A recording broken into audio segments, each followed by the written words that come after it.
Hello everyone, welcome back to the Analyst by Vajiram and Ravi dated 29th June 2024. Today again we will be discussing some important topics that has appeared in today's The Hindu and The Indian Express newspapers which are very relevant for your exam. In our first topic, we'll look into various issues in the urban planning, particularly on context of recent mayhem that is created by the Delhi rains. In our second topic, we'll look into various aspects of religious freedom in India. After that, we'll move towards an important topic of economy, that is goods and services tax. Then we will look into an important intergovernmental organization, that is Financial Action Task Force, or abbreviated as FATF. Then we will look into some basic details about an important disease, that is gestational diabetes. At the end, we will look into some prelims snippets which will help you in excelling your prelims exam. So stay tuned. So our first topic is urban planning issues. The context of this particular topic is that national capital Delhi have received highest single day rainfall in last 88 years that have created lot of mayhem in the city. This particular topic pertains to syllabus of your GS paper 2, urbanization and local self-governance. So first of all, let's try to understand the background of this topic. If you would have been following the news, you would have a clear idea that there has been a very unfortunate incident where the roof of Delhi's airport terminal 1 have collapsed and it led to death of one person and several persons were injured. Similar kind of incident also happened at the Jabalpur airport where the roof of the airport was collapsed. And the Lutyens Delhi, where lot of notable figures reside, member of parliaments reside, there also have been incidents where rainwater have gone into the homes of these notable peoples, and various parts of Lutyens Delhi was flooded. Apart from this, the sacred city Ayodhya, which has been developed properly, there has been incidents that where it couldn't sustain even one rain properly, and there were various potholes that has emerged across the city. So what are the various reasons why these infrastructures which are being built after so much of expenditures could not even sustain even one rain properly? So let's try to understand these reasons. First of all, the first and foremost reason is the rapid urbanization and the population burst. You can see that there has been a consistent increase after 1951 in the urban population of India. And some of the major factors for these increased in the urban population is the urban migration are some of the push factors and some of the pull factors. The push factors are like lack of basic amenities in their rural areas, in their hometown, then the poverty.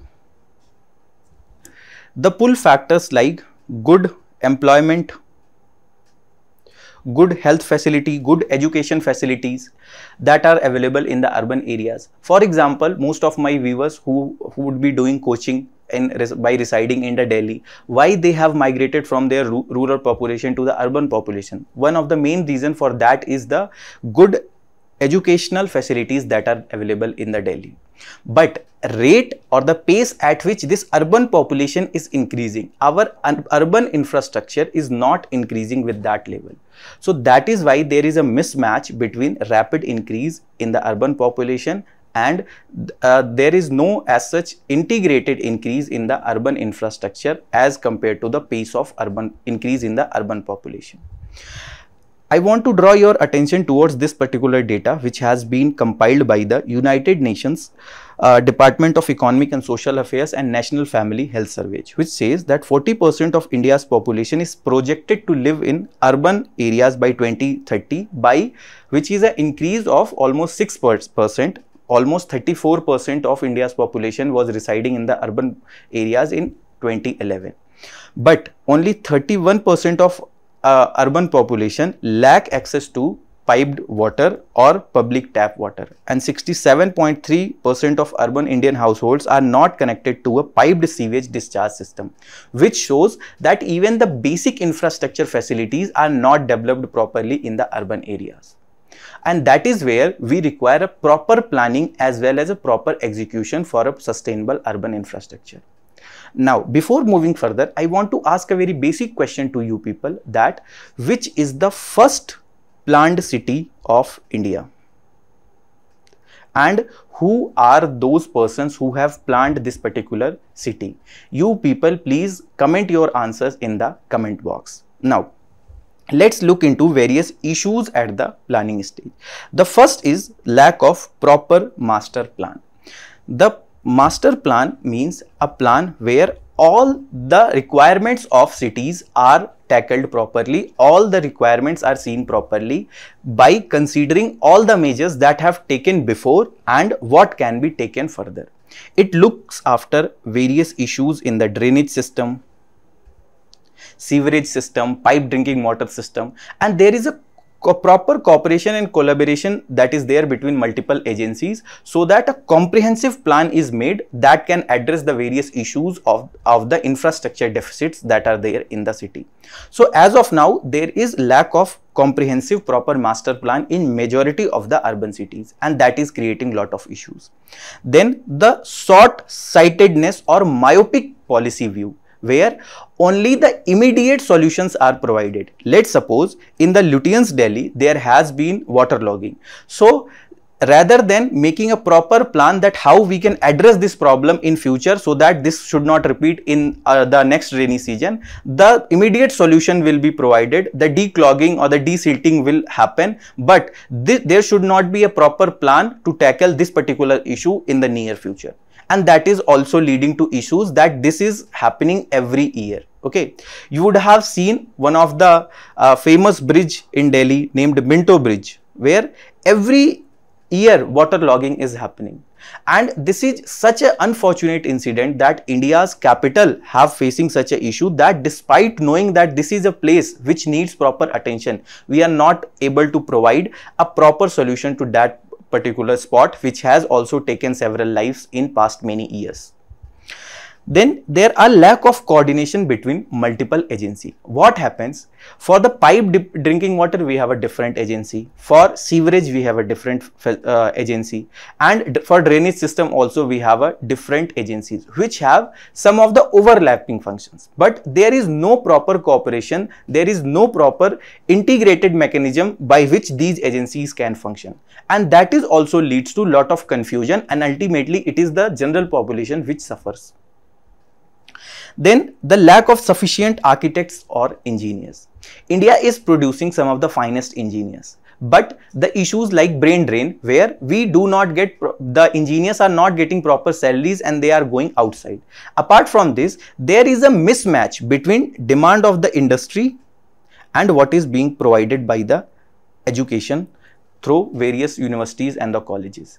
These civil engineers, these architects are not well versed with the modern technologies, and the reason for that is that the curriculum of these universities and colleges are not being updated. Then the planning does lack a public participation.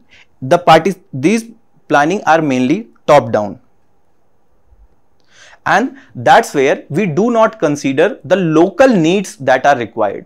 And whenever the public participation is not there, obviously those policies will not be very sound, will not be very substantial.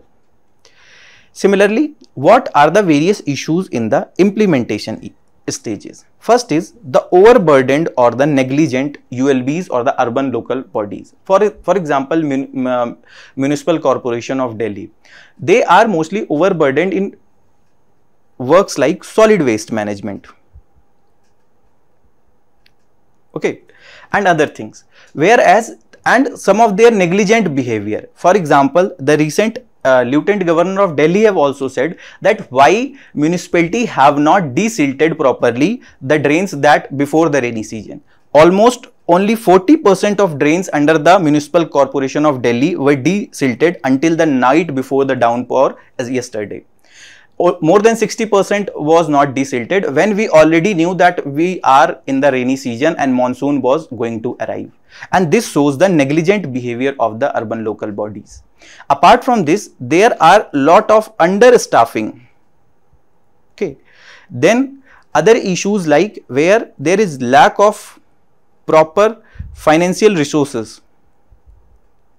there has been instances where the salaries etc. were pending of the workers under these urban local bodies, and that will obviously lead to non-working or the negligent behavior of these persons who are working under these urban local bodies. And when these persons are not working properly, obviously it will create various infrastructure issues.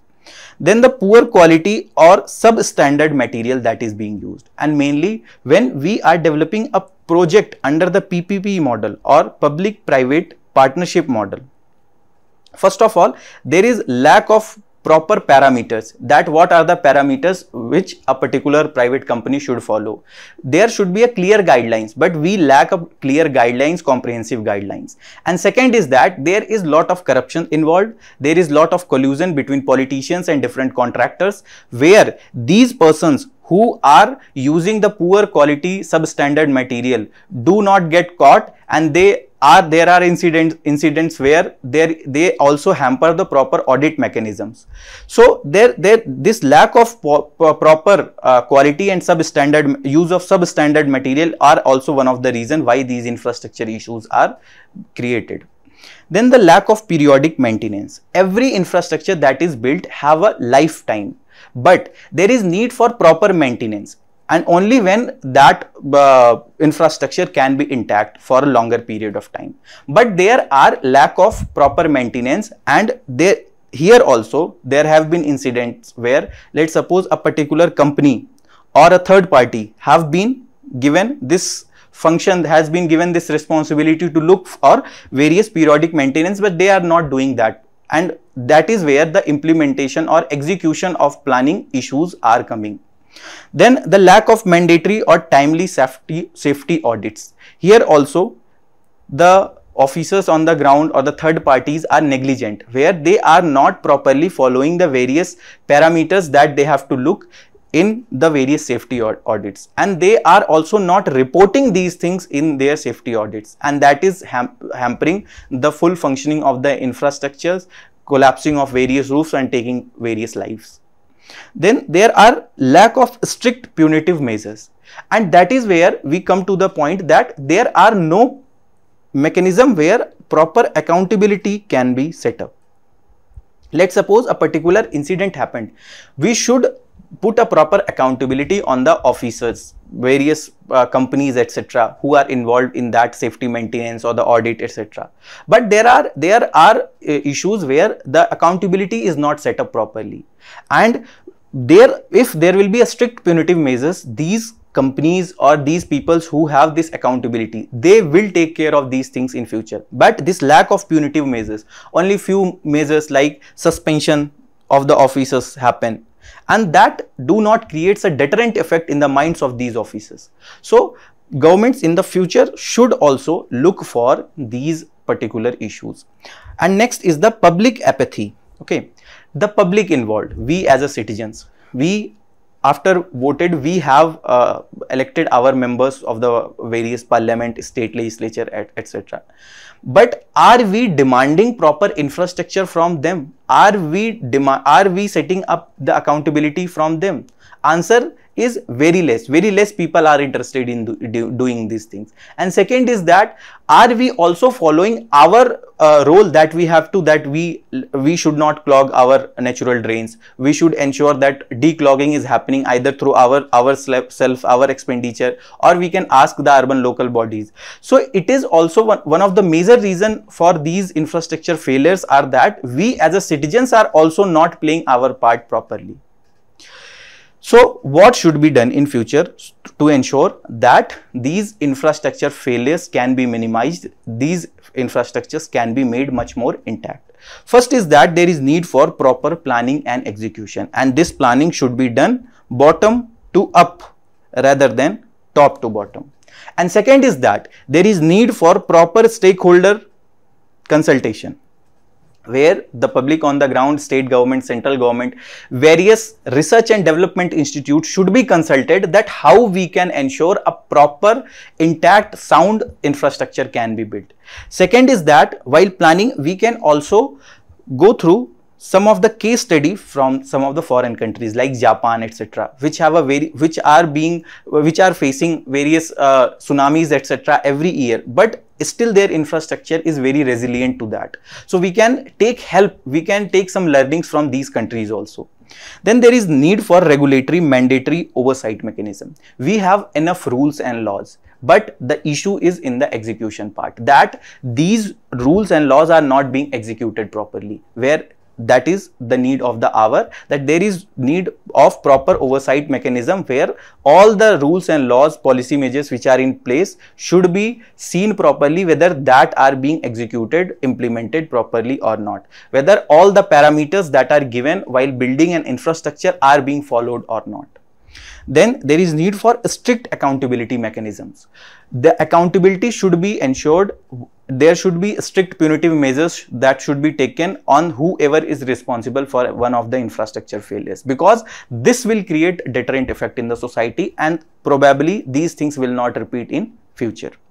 Then there is need for strict quality norms, and particularly in the PPP projects. Okay, and here also all these parameters which are being comprehensively given should be monitored. Proper oversight mechanism should be there, that these quality are being ensured and these projects are not using substandard or poor quality materials.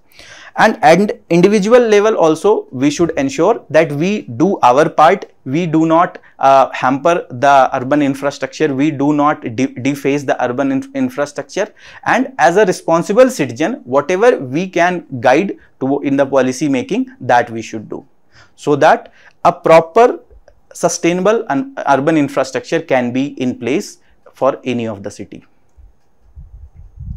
Now, a prelims question, a basic prelims question that was asked previously, that local self-governance can be best explained as an exercise in, and the correct answer was democratic decentralization. Answer B was correct. So, our second topic is religious freedom in India. The context of this topic is that Ministry of External Affairs, Government of India have rejected a US report on religious freedom in India and said that this report is deeply biased. The syllabus to which this particular topic pertains is UPSC. In your UPSC prelims, it pertains to Indian polity part, and syllabus of your GS paper 2, bilateral groupings and agreements, effects of policies and politics of countries on India's interest, and topic fundamental rights. So let's try to understand what is the background of this topic. The Government of India have said that the report which is released by the US State Department reflects only the one-sided projection of the issues and have selectively picked the incidents to advance a preconceived narrative about India. They have selectively picked some of the incidents which are showing India in a bad light, that India do not have a proper religious freedom, which is not true. The US Secretary of State Antony Blinken unveiled the annual report on the international religious freedom, and this report is compiled by the US State Department based on the inputs from their embassies located around the world. And these embassies basically do a survey and they get some of the inputs from various non-governmental organizations, civil society organizations, journalists, etc. So based on these surveys, and they compile this report, and then this report is released by the US State Department. But India have a proper constitutional mechanism, proper constitutional provisions, and that uphold the freedom of religion. So let's try to look into some of those provisions. Under part 3 of the constitution, we have been provided the fundamental rights, and under our fundamental rights, article 14 says that there is equality before law and equal protection of law irrespective of their religion, race, caste or the sex. So article 14 ensures that to whatever religion you belong, there is a equality before the law, you are equal before the law, and there is equal protection that is being provided. If a person A is from any other religion and a person B is from any other religion, the law of the land, that is constitution, and various laws of the countries do not discriminate between these two persons. And if there is an incident of discrimination, there is remedy lies under article 32, where this person can directly approach the Supreme Court of India that his right to freedom of religion is not being upheld. Second is the Article 16(1), which says that equality of opportunity to all citizens in matters of public employment, and reiterates that there would be no discrimination on the basis of religion, race, caste, sex, descent, place of birth and residence. So here also equality of opportunity is being provided in matter of public employment, and there is no discrimination on the basis of religion, race, caste or any other thing. Then under Article 25 provides that freedom of conscience is there, and all persons are equally entitled to that freedom of conscience and right to freely profess, practice and propagate a religion. Freedom of conscience means that person have complete freedom that he can mold his relations with the God. And then regarding the freedom to profess that particular religion is that he can exercise his religious ideas without any restrictions. Then the practice means, the freedom of practice means whatever the ceremonies, whatever the worship, in whatever way he wants to worship, there is complete freedom on that also. And then there is also freedom to propagate religion, means one person can transmit his ideas to the others. Then under Article 26, every religious group or individual had right to establish and maintain institutions for the religious and charitable purposes and to manage its own affairs in the matter of religion. Here they can have these institutions, religious and charitable institutions, and there will not be any restrictions or discrimination by the law of the land or the government.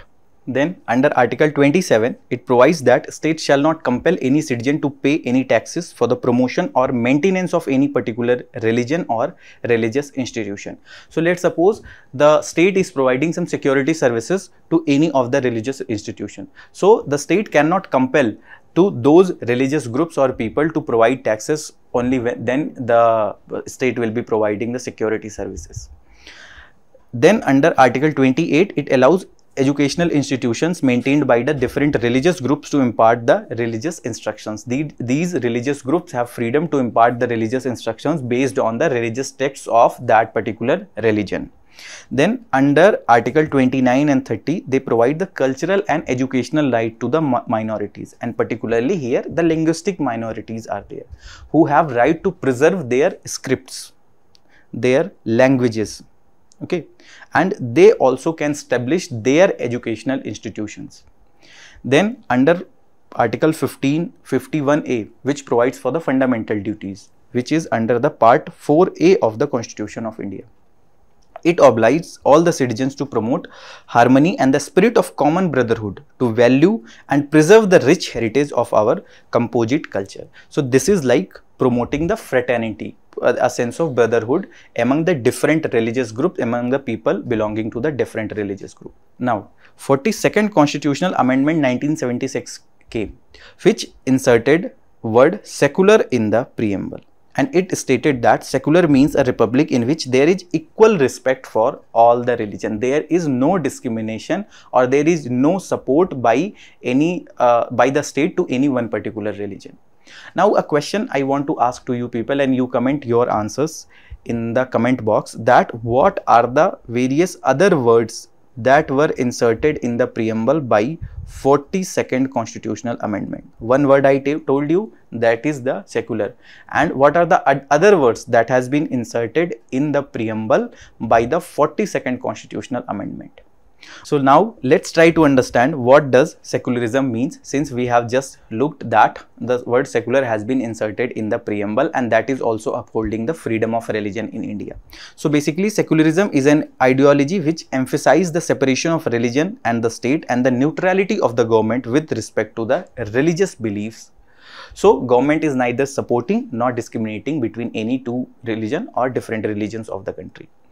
And this broadly have two meanings. First is that the separation of religion from the state, which means that dharma nirpekshta, means the state is neither favoring nor discriminating to any one particular religion. The religion and state are two different entities.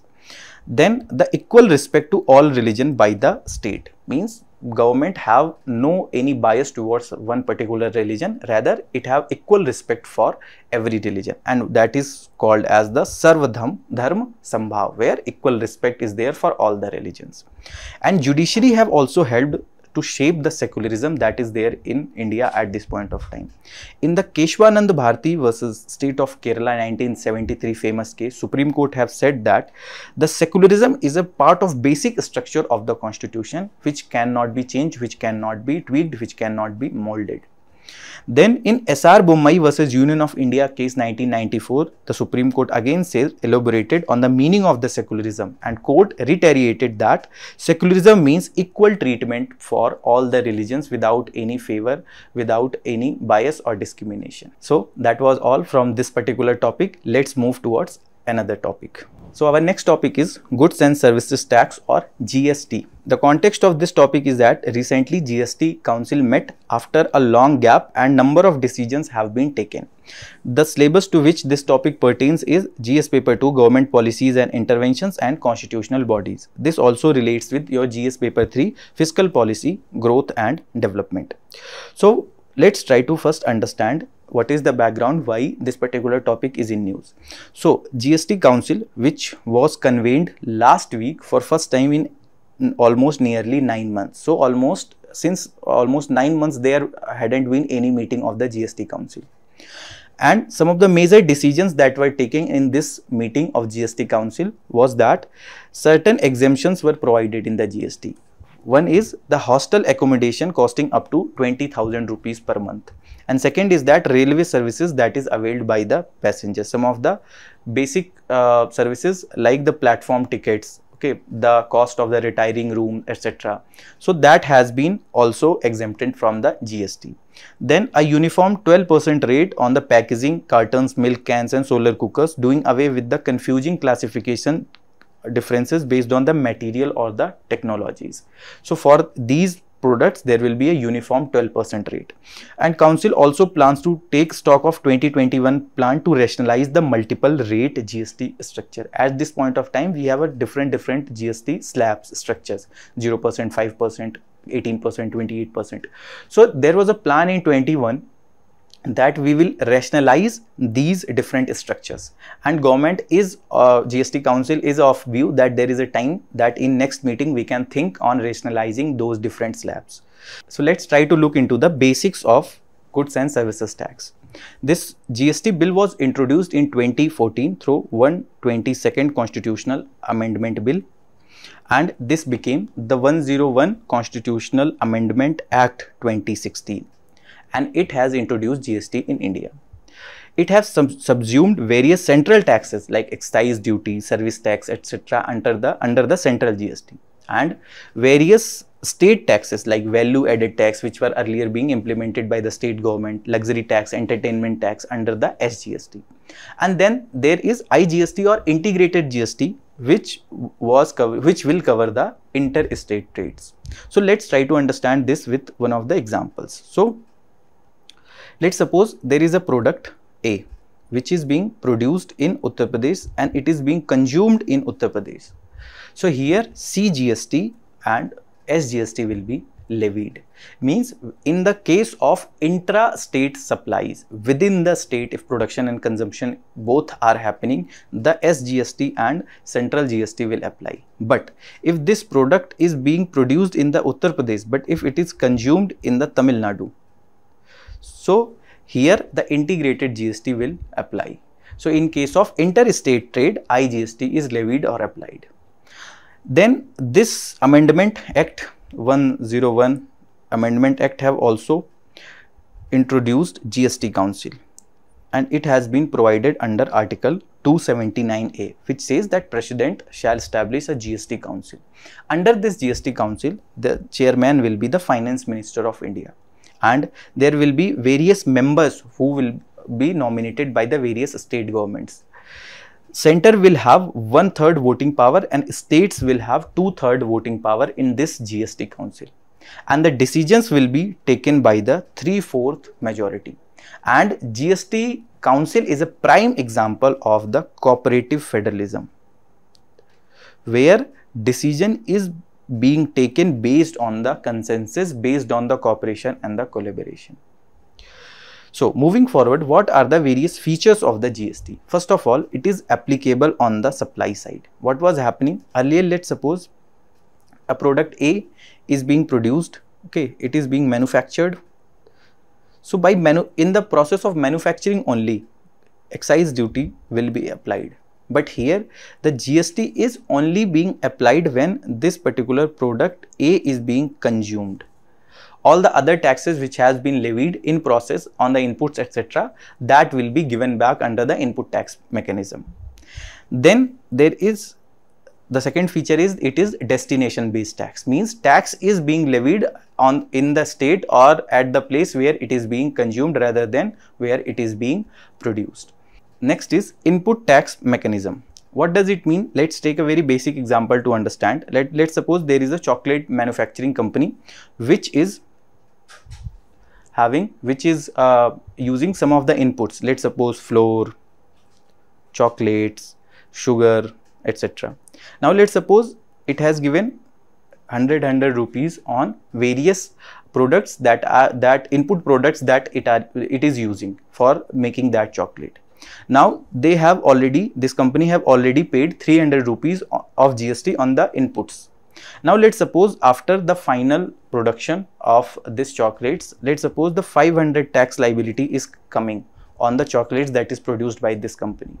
So this particular company will get a refund of 300 rupees of GST that it has already paid, and that is lead to avoiding of the cascading effect or tax on tax.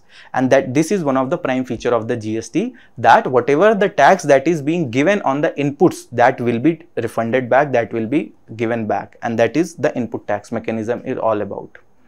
Then various advantages of the GST is the increased revenue of the government. You can see that consistently government's revenue have increased. Okay, in the April month of 24-25, more than 2 lakh crore GST was collected, and that is a sharp increase in the revenue of the government. Then it also eliminates the cascading effect or the tax on tax. Earlier there were different tax that were already being imposed on the manufacturing process or the inputs, and then there was all other taxes that were being imposed on the final goods and services, and that were leading to the tax on tax or the cascading effect. But due to the a mechanism like input tax credit mechanism, that cascading effect or tax on tax like things have been removed or eliminated. Then it also creates a common market. Earlier what was happening, there were different taxes that were being levied by the different states. So it led that a particular product is having different prices in different states due to the incidence of the taxes that are being imposed by the different state governments. But now, since there is a uniform rate throughout the countries, the more or less the price of one commodity is same throughout the countries, and that is leading to a uniform common market throughout the 28 state and 8 union territories. Then it also lead to increase of the ease of doing business. Earlier, all the companies, all the business houses have to comply with the state tax authorities, with the central tax authorities. They have to comply with all the tax norms of both state and central governments, and it is kind of hindering their businesses.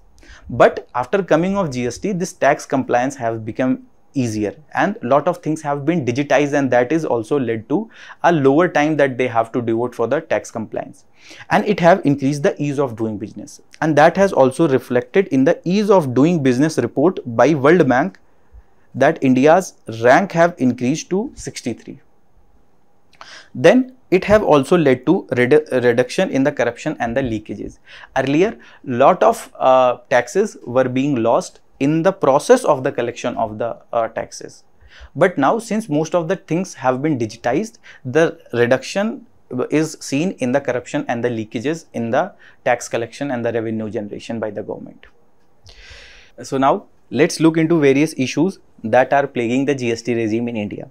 The first is delay in the GST Council meets. As we have just discussed that GST Council have met almost after 9 months, and that is kind of leading to policy paralysis, where some of the important decisions that needs to be taken, the proper deliberations are not happening. Then the multiple tax rate. As of now, we have 0%, 5%, 12%, 18% and 28%, almost 5 tax rates. And that leads to lot of confusions, lot of issues in the tax compliance. Then the lack of coverage. Some of the important articles, petrol, diesels, aviation, turbine fuel, real estate sector, electricity are still not covered properly in the GST regime, and that is leading to a lot of important sectors being out from the GST regime. Then there is issues of the delay in the disbursement of the compensation cess. So what was this compensation cess? Actually, what happened that there has been various apprehensions by the state government that there will be lot of revenue shortfall, especially in case of the state government. So central government has promised these state governments that they will provide these compensation to the states in lieu of the shortfalls that they will be having while implementing the GST. Now what happened after the COVID pandemic came, there has been a substantial reduction in the GST collection and especially in the central government revenues, and that led to non-compliance in giving the GST compensation cess, delay in giving the GST compensation cess to various state governments, and that has also created various issues. Then the various technical issues. What happens, the GST portals time and again get into various glitches where the business houses do not find it very easier to file their taxes, and that also leads to various issues in these particular peoples. So what are the various needed reforms in the GST regime? First is there is need for rate rationalization. As you can see that most of the articles are falling in the 18% regime, and only few are falling in the 28% and 0%. So there is a need for rate rationalization that will help in ease of doing business, that will help in getting a better tax compliance, and it will also help in getting a better revenue generation by the government. Then there is also need for inclusion of excluded items, and this because these items like real estate sector, petrols, electricity are still out of the GST regime, which forms a very substantial part of our economy. Then there is need for system simplification, and here use of technology is very important. The blockchain technologies, artificial intelligence can be used, and moreover the server should be made strong so that there are no frequent glitches on the GST portals, and it becomes much easier for the business houses to comply with the GST norms. Then there is also need to rationalize the various exemptions. As of now, government is giving various exemptions to various companies, and that is leading to lot of loss of revenue to the government. So there is also need to rationalize those exemptions that are being provided to various companies. Then there is also need to have a better revenue sharing model with the panchayats and the municipalities, particularly on account of that most of the important government of India schemes like Manrega, PM Awas, etc. are being implemented on the ground by these panchayats and the urban local bodies. Some of the important issues like drainage system, sanitation and solid waste management are done by the municipalities in the urban areas, but they lack proper resources, and that is where there is need that a better GST is being shared with these panchayats and urban local bodies in future. Then there is also need for timely dispute resolution. Whatever the disputes are there regarding the GST compliance, GST paying of the GST, that is also need to whatever the tribunals are there, etc. So there is need for fastening that mechanism that there is a timely dispute resolution. Now a prelims previous year question that has been asked from this topic is that this was asked in 2017, which is or the most likely advantage of implementing goods and services tax. The first is it will replace the multiple taxes collected by the multiple authorities and will thus create a single market in India. Uniform market, we have talked, this is correct option. It will drastically, just look at the extreme word, reduce the current account deficit of India, and it will enable it to increase its foreign exchange reserves. As such, it will not have any drastic impact until our export potential will increase. So this is incorrect. Then it will enormously, again very extreme word, increase the growth and size of economy of India and will enable it to overtake China in the near future. First of all, use of such names of the country will never be in any government document, and obviously we have to follow the official government of India document. So both second and third statement were incorrect since they were very extreme statements. So 2, 3 statements were incorrect and only one was correct. Answer was A, one only. So our next topic is FATF or Financial Action Task Force. The context of this topic is that India have achieved an outstanding outcome in the mutual evaluation conducted during the 23-24 by the Financial Action Task Force. This particular topic pertains to syllabus of your GS paper 2, groupings and agreements involving India and or affecting the India's interest. So let's try to understand background that why this has been in news. So what happened? There has been a mutual evaluation report which was released and adopted by the FATF plenary session held in Singapore between June 26 to June 28. And in this report, it has placed India into a regular follow-up category, a distinction shared by only 4 other G20 countries. So which are those 4 other countries which are sharing this distinction are France, UK and Italy.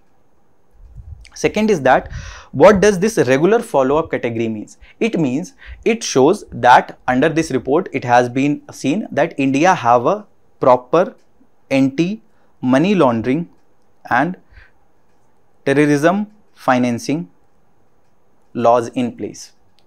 And India do not have to report very frequently, rather it get little extra time to report on the various compliance measures that it is taking in the various money laundering and terrorism financing related issues.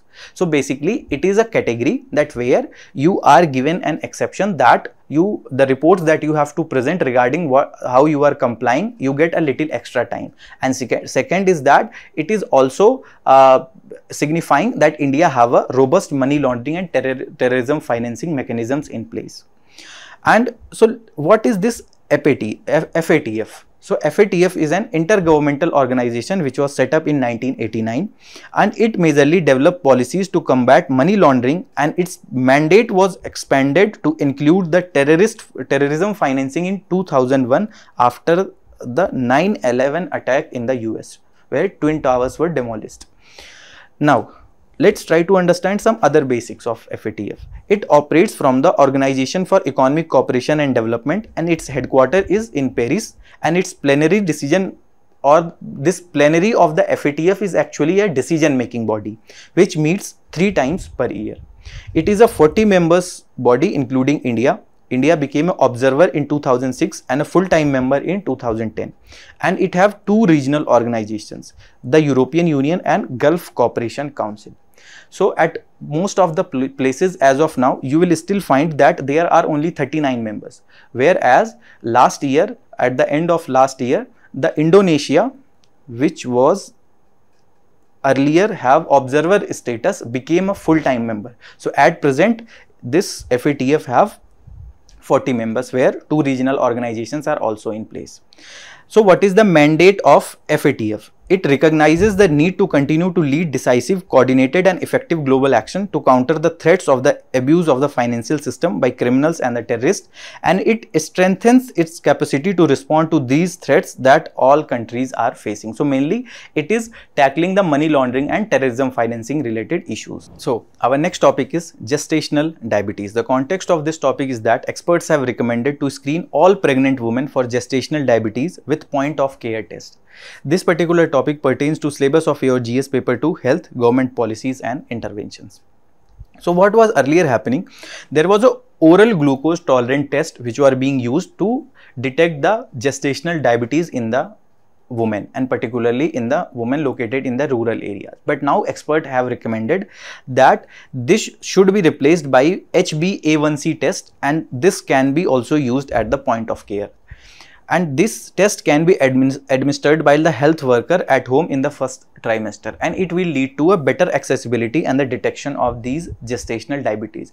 So what was happening earlier, this oral glucose tolerant test which was being used, there was a sachet that was being given for this particular test, and there has to be a regular follow-up, and that's when this gestational diabetes can be detected. But now experts have recommended that this HbA1c test should be used, which will which can be used by the community health workers or the grassroots health workers at the ground level itself, and that will lead to a better accessibility, and obviously it will also lead to better detection, early detection of these gestational diabetes, and that can prevent the diabetes going from the mother to the newborn child or the fetus. Then this gestational diabetes is a temporary form of diabetes that can occur during the pregnancy when the body stops producing or responding to the insulin sufficiency, and it affects the pregnant woman during the middle and the later part of their pregnancy, usually from the 4th months and afterwards. And this HbA1 test is mainly used for the general health checkup, pregnancy, specific symptoms of the diabetic problem, and track the treatment progress. So mainly it is a blood test which looks after the your blood level, hemoglobin, and the diabetes, etc. Now, what are the various causes of the gestational diabetes? First is that during the pregnancy, the body produces certain hormones which make it difficult to use the insulin produced, and thereby creating a state of insulin resistant in the body, and that leads to diabetic person gestational diabetes. Various symptoms are like increased thirst, tiredness, frequent urination, blurred vision, recurring infections or the urinary tract infections, feeling shaky or unsteady, etc. So how we can manage these gestational diabetes? First is that there is need to seek professional help, talk to your gynecologist about it, and have a proper diet. You can take some help from the dietitians to ensure that you are following a proper diet, and regular healthy diet and exercise can prevent these gestational diabetes. Now we will look into prelim snippets. The first topic in this section is ways and means advances, which was introduced in 1997. Under the scheme, RBI gives temporary loan facilities to the central and state government in case of mismatches in the receipts and the payments of the government, but it must return the amount within the 90 days. And the interest is charged at the existing repo rate. Earlier, what was happening? Whenever there was a temporary mismatches between the payments that the government has to do and whatever their revenue was, so they were taking loan from the Reserve Bank of India, but it has been stopped after the 1997, and now the Reserve Bank of India has provided a facility named ways and means advances, which is a temporary loan facilities, and that is available for the 90 days, and this is to ensure that that problem where there was a temporary mismatch between the receipts and the payments of the governments can be addressed, and the rate at which this is provided is the existing repo rate, which is a short-term lending rate at which the Reserve Bank of India lend loans to the banks, scheduled commercial banks. So this is charged at the existing repo rate. Now, under this scheme for the state government, there are two ways and means advances scheme. One is special and second is the normal. Under the special ways and means advances scheme, it is extended against the collateral of the government securities held by the state government. So for this, taking loan under the special WMA, the state government will have to provide the collateral in form of the government securities. And after the exhaustion of the special WMA limit, the state government is provided a normal WMA. The normal WMA limits are based on a 3-year average of the actual revenue and the capital expenditure of the state government. Then the withdrawal above the WMA limit is considered an overdraft, and a state government account can be overdraft for maximum 14 consecutive working days with a limit of 36 days in a quarter. Now moving towards our next topic, that is Polavaram project, which is a under construction multi-purpose irrigation project on the Godavari river in the Eluru district and the East Godavari district in the state of Andhra Pradesh. Now this has been accorded a national project status by the government of India. So whenever a project is given this national project status, 90% of the funds are given by the central government for that particular project. So what are the various objectives of this project? First is that development of irrigation, hydropower and drinking water facilities in the East Godavari, Visakhapatnam, West Godavari and the Krishna districts of the Andhra Pradesh. Then also generation of 960 megawatt of the hydropower and having this drinking water supply to a population of almost 28.50 lakhs in 611 villages. Then also to implement the Godavari Krishna link under the interlinking of the rivers project, and this project also envisages the transfer of 80 TMC of surplus Godavari water to the river Krishna. Next is Somnathpur. So context of this topic is that Tourism Department of Karnataka have planned to promote the Somnathpur UNESCO World Heritage Site as a part of Mysuru Tourism Circuit. So this particular temple was accorded as World Heritage Site, and it was 42nd World Heritage Site in India, and it is one of the Hoysala temples in India. And it was built by a general of the Hoysala King Narsim III. And this particular place have a Trikut temple dedicated to Lord Krishna in three forms: Janardhan, Keshav and the Venugopal. Main Keshava idol is missing, and the Janardhan and Venugopal idols are also damaged in this temple. Next is fiscal deficit. The fiscal deficit indicates the government's total borrowing requirements, and it also includes the interest that the government have to pay. So mainly if you go with the formula, it is the total expenditure minus total receipts except the borrowings. So what happens under the total receipts? We have capital receipts also. And under capital receipts, we also have all the loans that we are taking. But we cannot have this in the receipts while calculating the fiscal deficit. And that's why we exclude the loans that we are taking or the borrowings that we are taking while calculating the fiscal deficit. It is the excess of total expenditure over total receipts or income excluding the borrowings. So that was all from my side from today's session. I hope you liked the session. All the very best for your exam. Keep studying.